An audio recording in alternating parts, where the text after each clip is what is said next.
If a train station whispered your name at the exact minute you almost gave up, and promised to return to you a single day you never lived but dreamed 1,000 times, would you have the courage to board? The backside station didn't appear on maps. It arrived when the city dimmed its shop windows and the wind changed pockets.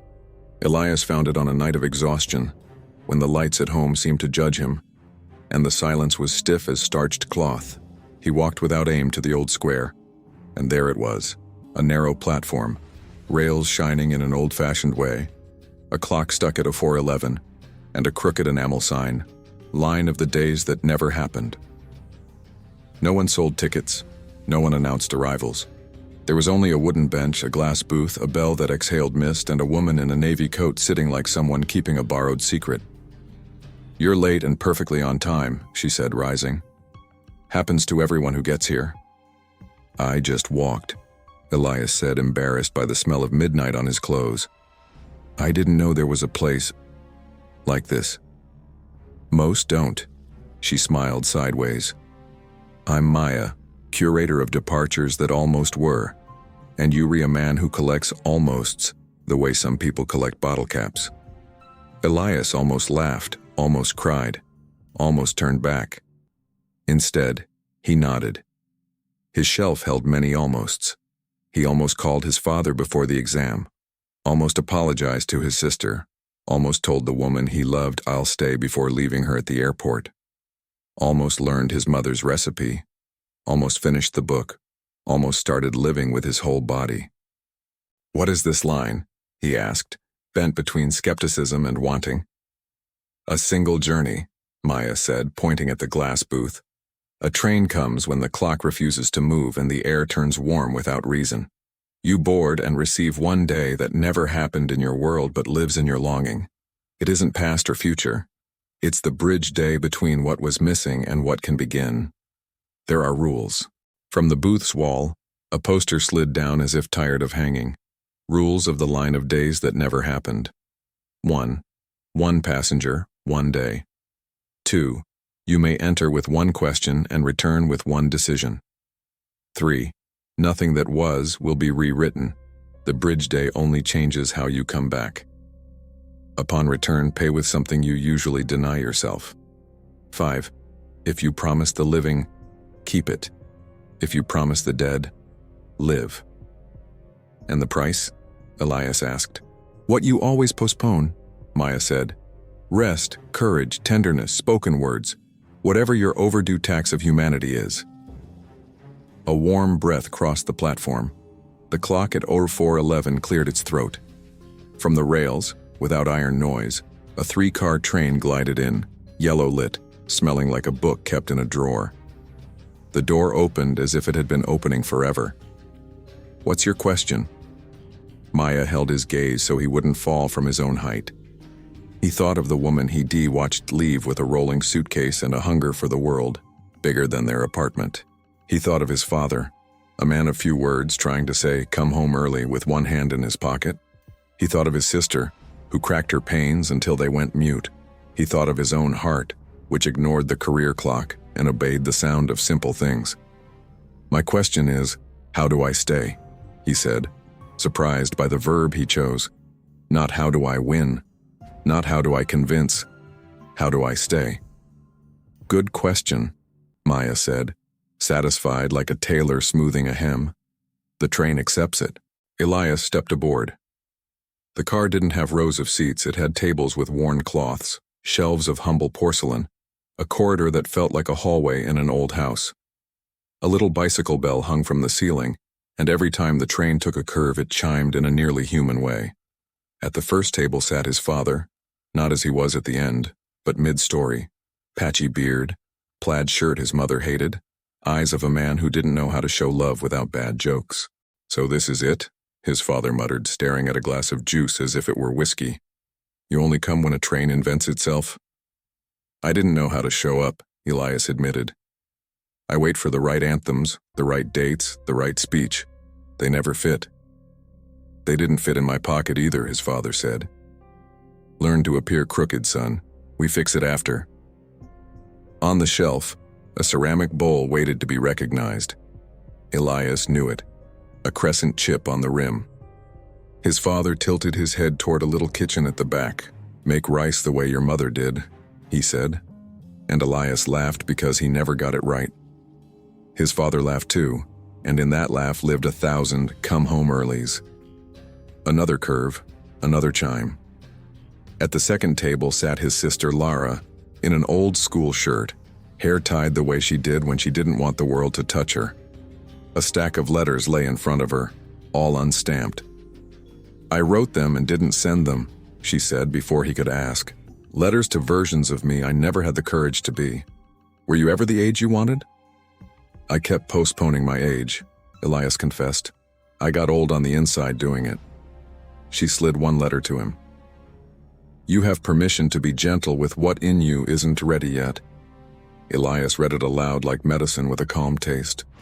Lara pressed her forehead to her hand and breathed. "If you stay," she said, "I'll stop saying goodbye before you leave." Another curve, another chime. At the third table sat Anna, the suitcase woman. Not at an airport where crying pretends to be allergies, but on a Sunday. Big t-shirt, bare feet, smile at the corner. 2 mugs, 2 spoons, 2 shadows.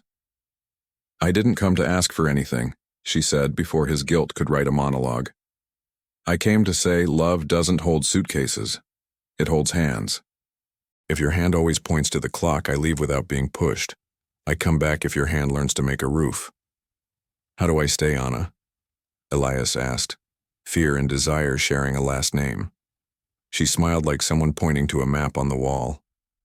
"By choosing small permanences, things laughable to people who weigh life at auction, picking up bread on Wednesdays, doing the dishes without complaining that dishes exist, asking about my day and listening to the whole answer, treating my dream like a plant, water when needed, sun when possible, repot when the pot pinches. Staying is a series of small fidelities." The train slowed. At the end of the car, a frosted glass door revealed a soft-lit sign, "Kitchen." Steam rose from an invisible pot. Elias walked toward it with pockets stuffed with sentences he didn't want to lose. The kitchen held an old stove and an open recipe notebook. His mother's handwriting, so simple it was impossible to disbelieve. Hugging rice. Rinse the rice without scouring it. Brown garlic until the air remembers home. Salt when the salt asks. Water until it covers what's missing. Wait on low heat. Don't poke. He followed the recipe like following someone on the street out of missing them.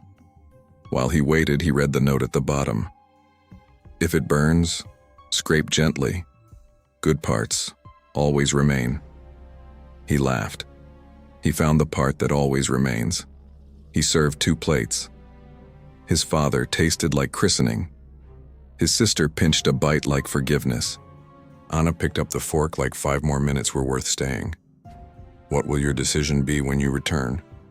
Maya's voice came from the doorway, soft and inevitable. "You've asked your question." Elias felt the sentence rise inside him like bread in the right bowl. "I will choose small permanences every day even when no one applauds." Another came attached. "I will pay with rest, courage, and spoken words." Maya nodded. "The clock won't fly. You'll land better." The train stopped without braking. The door opened without fuss. Elias hugged his father without pride, his sister without armor, Anna without agenda. Each embrace hurt in the right place.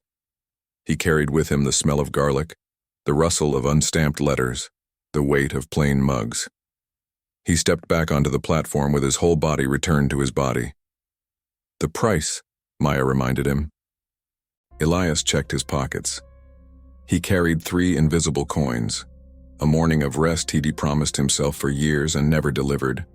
An apology owed to his father and sister, and an invitation to Anna for a kind of life that doesn't fit in photos, but casts shade in hard summers. "I pay with all 3, he said.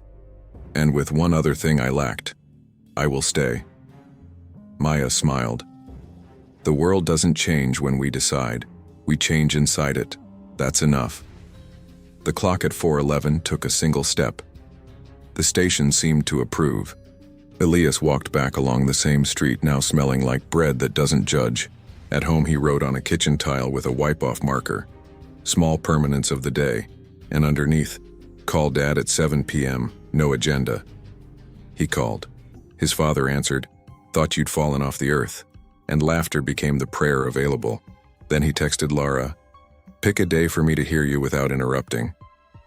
She replied with an emoji that looked like a sigh. Last, he wrote to Anna, "I'm buying bread on Wednesdays. If you're up for it, the key is where it's always been." He sent it without attaching oversized promises. Minutes later, "Wednesday is a good day to stay." That weekend he burned the rice. They scraped gently. The good part remained. His father told bad jokes. His sister brought the unstamped letters and read one aloud, crying and laughing in the wrong order. Anna left a new plant on the windowsill and a toothbrush beside his, like raising a flag on a mountain no one wants to conquer, only tend. Every night at 4:11 Elias woke for a second, not to go to the station. It no longer needed to appear, but to listen whether his heart was obeying the right clock. Most nights it was. On the ones it wasn't, he wrote another permanence on the tile, sighs to his breath. "Drink water. Answer slowly. Don't poke what needs to cook. Say I hear you before trying to fix." Months later, passing the old square, he saw a poster where the platform sometimes bloomed. Simple, the handwriting of someone without time to fuss. Therefore true, the line of days that never happened doesn't close. It just moves its address inward. Hours. Any time you choose to stay. Elias touched the paper to see if the ink had dried. Smiling, he sent a photo to his father, his sister, and Anna. "Station inaugurated here."